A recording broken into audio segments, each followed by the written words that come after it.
tá lá, meu irmão, fazendo nota dizendo, ó, PNC, não vou fazer nada aqui não, meu irmão. Esse se tornou um assunto prioritário do país graças a vocês. Porque a imprensa não tratava desse assunto. A imprensa não tratou desse assunto. Isso é mobilização popular. Isso é mobilização popular que chegou à imprensa. Pelo contrário, a turma da imprensa já sabe de tudo isso há muito tempo.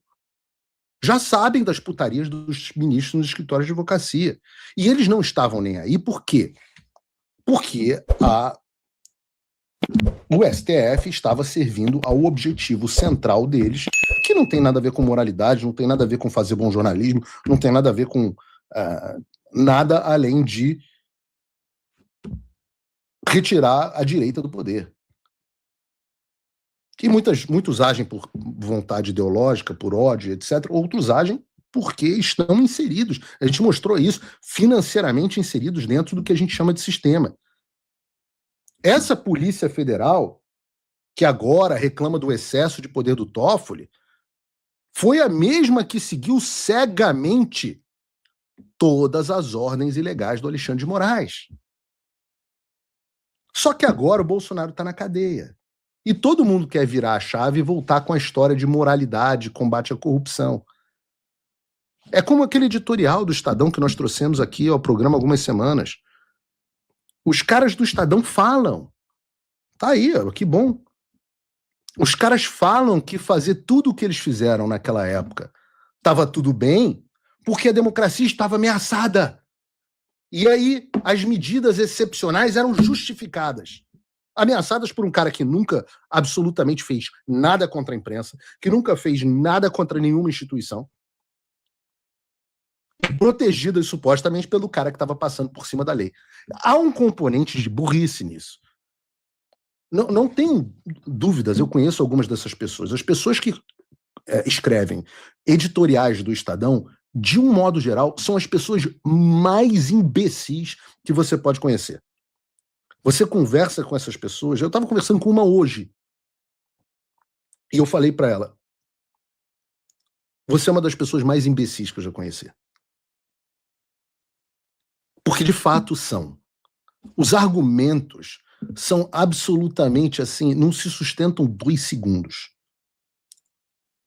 Claro que há uma parte grande, de novo, de má fé, de pessoas que estão mamando na teta do sistema, mas há uma burrice muito grande.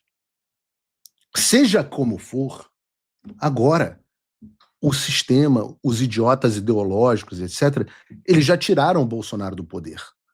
E eles acham que o STF vai abrir mão de poder e parar com isso. Eles realmente acham isso. Essas pessoas tratam moralidade e democracia como se fosse duas coisas que podem ser ligadas e desligadas no interruptor, quando eu quiser entender e quando for bem conveniente. Ora, democracia e Estado de Direito, esses conceitos iluministas, eles foram idealizados justamente para frear os monarcas absolutos. O Estado natural de um imperador que determina e que ele é a lei. E você pode gostar ou não, tá, desse conceito iluminista. Eu reputo muito mais o iluminismo britânico do que o francês. Tem gente que não gosta, né? Eu gosto de assistir um monte de cara bom, aquele Guilherme Freire, o pessoal do Caravelas, já trouxe aqui o professor do Caravelas no programa, adoro ouvir ele, ouço muito.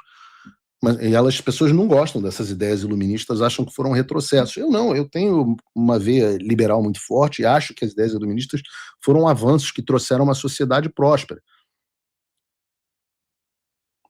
Eu acho que essas coisas, né, os ideais liberais, criaram sociedades mais prósperas e mais funcionais do que qualquer outras. E aí você tem que entender que isso não é o freio. O freio ao poder absoluto não é um detalhe, mas é a base da coisa. E estas pessoas, estes imbecis do sistema, permitiram que o sistema assumisse esse poder absoluto. Por sinal, muito mais poder do que tinha um rei absolutista da Idade Média. Por isso que eu digo, assistam esses podcasts, façam os cursos dessas pessoas, porque vocês aprenderam tudo errado dentro da escola. Neste ponto, eles estão cobertos de razão. O Estado hoje, e o Estado na mão do sistema do Brasil, tem mais poder do que qualquer tirano jamais imaginou que pudesse ter, sob a desculpa de que estão protegendo a democracia e o Estado de Direito.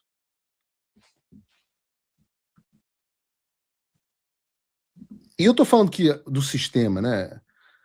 Quem vai parar essas pessoas? Quem vai parar? Quem vai parar o Alexandre de Moraes? Quem vai parar o Toffoli? Quem vai parar o Gilmar Mendes? Quais são os instrumentos? As pessoas falam, Paulo, você acha que agora os ministros caem? Eu falo, não sei, vamos ver o tamanho do levante popular. Porque quais são os instrumentos que nós temos contra essas pessoas? Quais são os instrumentos que vocês, do UOL, do Globo, do Estadão, da Globo, que tem contra essas pessoas, do Metrópolis? Quais são os instrumentos? Vocês estão mostrando o grau de putaria sem precedentes no ministro do STF.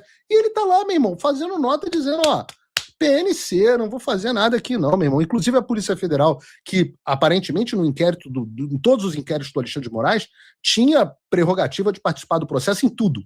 Inclusive sem a Procuradoria-Geral da República no caso do inquérito das fake news. Mas agora não, agora não tem. Segundo o Toffoli.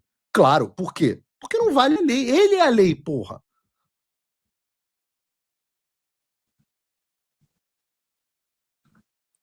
Como é que a gente vai sair vencedor disso? Ora, nós precisamos recuperar os meios de ação. Nós temos que recuperar os meios de ação. Por isso que eu tenho um dos meios de ação, e é a prioridade, a melhor oportunidade que a gente tem esse ano, é com a eleição do Flávio Bolsonaro. Agora, isso pressupõe muitas coisas. Pressupõe que a gente possa continuar falando, então para isso a gente vai ter que brigar para manter a liberdade de expressão, para que perfis não sejam derrubados, para que os algoritmos não sejam prejudicados, para que as pessoas tenham liberdade nas redes sociais. Não pode acontecer igual na última eleição, onde o X foi derrubado até o final das eleições municipais pelo Alexandre de Moraes. Não pode. Então como é que a gente vai fazer isso? Ora, tem que haver pressão internacional.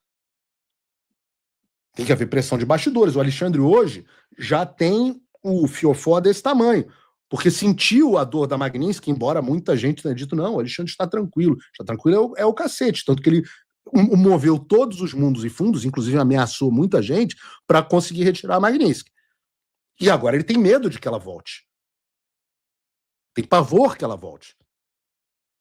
Então nós precisamos ter pressão internacional nessa direção. Precisamos construir também uma eleição que tenha algum grau de supervisão internacional para que a putaria que aconteceu em 2022 não se repita. Como é que a gente faz isso? Construindo uma aliança internacional de direita prestando atenção na eleição do Brasil. É o que o Flávio Bolsonaro está fazendo. Terceiro ponto, a gente precisa construir uma coalizão eleitoral que seja grande demais para ser fraudada. Esse é o plano. Eu estou dizendo um plano aqui para vocês. Eu não tenho... eu nunca escondi meus planos e nunca pararam os meus planos porque eu os revelei. A gente precisa construir uma coalizão onde o Flávio seja um candidato forte demais para ser parado. Para isso a gente vai precisar sim de união da direita, de apoio de todas as pessoas que serão sim cobradas e continuarão sendo cobradas, autorize ou desautorize o Flávio Bolsonaro, serão cobradas. Se você está na direita e não está fazendo campanha para o Flávio Bolsonaro, você será cobrado. Isso não é, ai meu Deus, um ataque contra mim. Uma das minhas metas é acabar com a viadagem na direita. E viadagem não tem nada a ver com a homossexualidade. Absolutamente nada a ver. Assistam o South Park e vocês vão entender que existe uma diferença enorme entre viadagem e homossexualismo ou homossexualidade. O grau de viadagem, de não me toque hoje, de certas pessoas é assim, é uma coisa assustadora. Assustadora. Então, isso é uma das metas para 2026. Reduzir, criar uma direita antifrágil. Por isso que eu falo, me xingar, porra, me xinga. Ah, não, Paulo, você está falando para... Outro dia um cara que falou, Paulo, você está fazendo essas coisas porque você gosta de gerar polêmica, porque você consegue mais assinantes. Não, eu perco uma quantidade enorme de assinantes, a minha audiência diminui. É o contrário, se eu fosse movido apenas por audiência e assinantes, eu ia ficar fazendo coraçãozinho e puxando o saco de todo mundo. Mas eu realmente caguei Quem quiser me apoiar, me apoia. Quem não quiser me apoiar, não me apoia. Quem quiser assistir o programa, assista. Quem não quiser, não assista. Quer me xingar? Pô, por favor, me xingue. Eu vou te xingar de volta. Se eu tiver tempo, se eu ler o que você falou.